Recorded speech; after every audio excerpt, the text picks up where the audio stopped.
Now let's prepare coconut fried rice. Into my oven dish, I'm going to be adding my washed rice.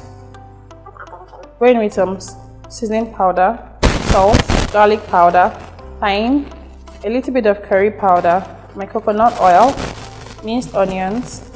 I'll go in with the coconut milk. I'll add in a little bit of water. I'll go ahead to stir everything together.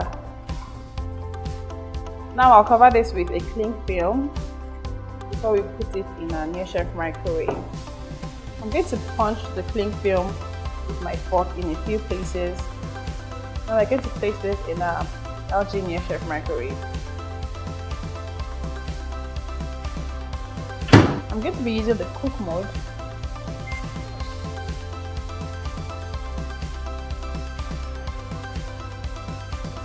My rice cooked in 15 minutes, you guys. Wow. I'm going to be adding some frozen veggies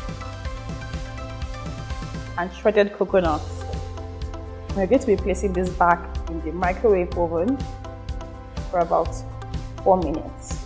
And our delicious coconut fried rice is ready. All of this took less than 20 minutes. Can you beat that? If you love what you just watched and you think you can do it too, join the LG Insider community today and also get a chance to create a review video for the LG NeoChef Microwave. Use the link in my bio to join now.